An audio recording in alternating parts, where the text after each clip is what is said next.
How's it going, all my handsome fellas tuning in? It's been a long minute since I posted on this YouTube channel, but I really want to come back to you guys today with another quality hair tip video for my guys out there that are starting to lose their hair, unfortunately, just like myself. Those of you that are new to my channel and don't know my hair journey, I started this channel with a relatively thick bed of hair and maybe just a soft receding hairline. But since I have gone a little bit older, I have noticed more hair falling off, which has made me pretty self-conscious to even post another YouTube video again. But despite that, for the last couple of years, I really experimented with my hair to at least try and get it back to its old prime self. And I'm glad to say it's gone to a point where even my own barber has called out the noticeable improvements in my overall hair aesthetic. So today, I will literally share with you everything I do on a daily basis, starting with the style principles that I live and die by, combined with the products I use to keep everything looking neat, but most importantly, thick looking, without having to dive into any crazy drugs or get a hair transplant just yet. First underrated tip I have for you guys that are receding and thinning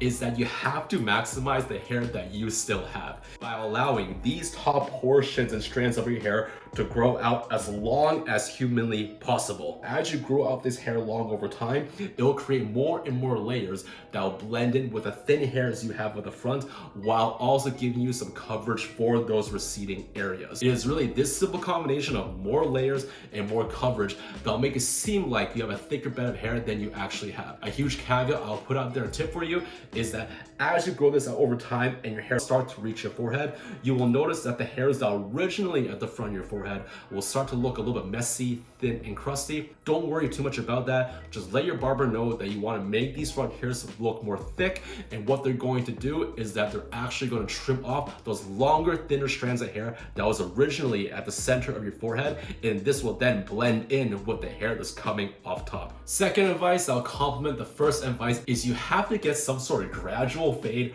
or even better, a skin fade for the sides of your head. I cannot stress enough on how important it is to keep your sides looking neat, tidy, clean, and flat, especially when you are losing hair. What's gonna happen is the shorter length of hair on the sides and the shorter length of hair on the back will create contrast with the hair you have off top, and this will make the top of your hair look more thick and full. It also blends in really nicely with whatever hairline, so it can make any receding hairline look much less noticeable. But the huge mega bonus of having a skin fade is that it will give your face a more square structure and square foundation, and it will accentuate the hell out of your jawline. This means when you go out there in public, you can be confident and less insecure about whatever else is going on off top, because the focus isn't here anymore. The focus will be down here. Third tip, which may surprise some of you guys, is actually learning how to use a blow dryer to your advantage, whether you decide to style your hair or not. The big problem I have for guys with thinning hair is that once they step out of the shower and towel dry their hair is just naturally gonna be all over the goddamn place. And the worst part is all of your receding areas, all of your thinning areas is being completely exposed. What I like to use a blow dryer for is that it can help me set all those curly hairs in its proper place, give me some volume and texture, but the most important part, it can help me combine and blend all my thin hairs together for a much thicker look. What I personally like to do is that once I step out of the shower, I'll first blow dry my fringe to the best of my ability and make it as straight as possible. And then from there, I'll blow dry my fringe with the layers of hair I have off top, left and right continuously until everything blends and scrunches together. What I'm literally trying to do is layer all my thin hairs together and make it into one cohesive look. Once I apply a bit of product to that,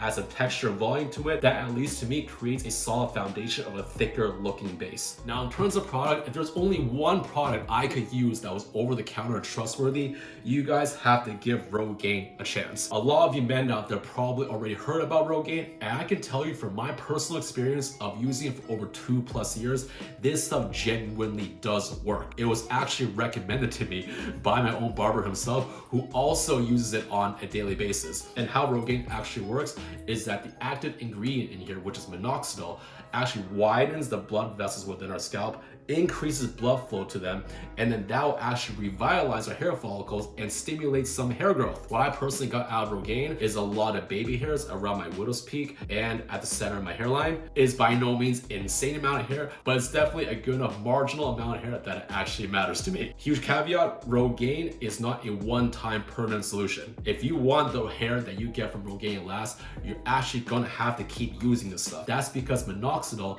does not alter the function or the structure of our hair follicles. There are two versions of Rogaine out there. There's a liquid version and the foam version. I personally like to use the foam version just because it's much easier to massage into my scalp. What I like to do is that once I step out of the shower, I will apply the Rogaine into all my receding areas. And then before even massaging it all in, I will actually let the foam and liquid rest on my scalp for a little bit and really let it absorb into my scalp. And then I will rub in the residual, and that's where I've seen the best overall results. Of course, the results will vary from person to person. Some people have marginal effects. Some people can literally have night and day effects with this stuff. But I'll recommend using it for at least 2 to 4 months consistently until you notice any noticeable change in your hair overall. Next product and tip I have for you guys is in regards to what shampoo you are using, but also how often you are shampooing your hair. You do not need to be shampooing your hair every single goddamn day. 2 or 3 times a week is more than enough to keep it clean, but also not dry the hell out of your scalp. If you do decide to shampoo your hair every single day, you're essentially going to be removing all the essential oils from your hair, which can make them more prone to breaking and falling off. The only shampoo you guys should be applying into your arsenal is a ketoconazole shampoo. What the active ingredient ketoconazole does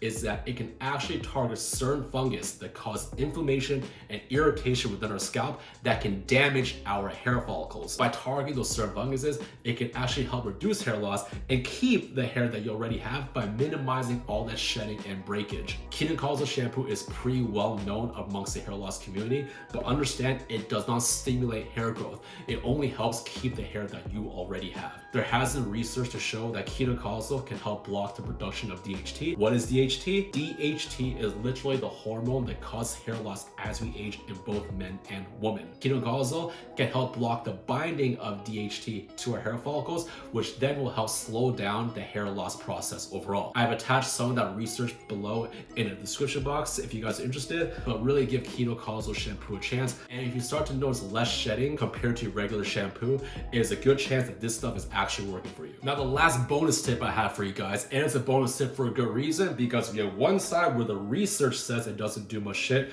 and then we have the other side, online people, genuine online people, who says this stuff has worked for them. But do consider taking a biotin supplement. I'm not a dietitian, but biotin is literally the vitamin that forms the structure of our hair, and it supports things like hair growth and hair health overall. There's already a wide variety of foods out there that gives us biotin, so you're probably already getting a sufficient amount in your diet. Like many vitamins out there that are marketed to us, it is marketed to us like it's a magic pill, but at the end of the day, it is just a supplement. I personally do take biotin on a daily basis, as you can see from this empty bottle, and I have seen improvements in the thickness of my hair, but also how fast my hair grows overall. Maybe it can work for you, but I'll definitely put biotin at the bottom of my recommendation list until you've tried all the other things that I have suggested. Obviously, there's a plethora of other hair solutions out there like finasteride and PRP, which costs way more money, but I have yet to dabble into those solutions. There's one last thing I want to leave you guys is do not settle for any one suggestion or recommendation I gave you here today.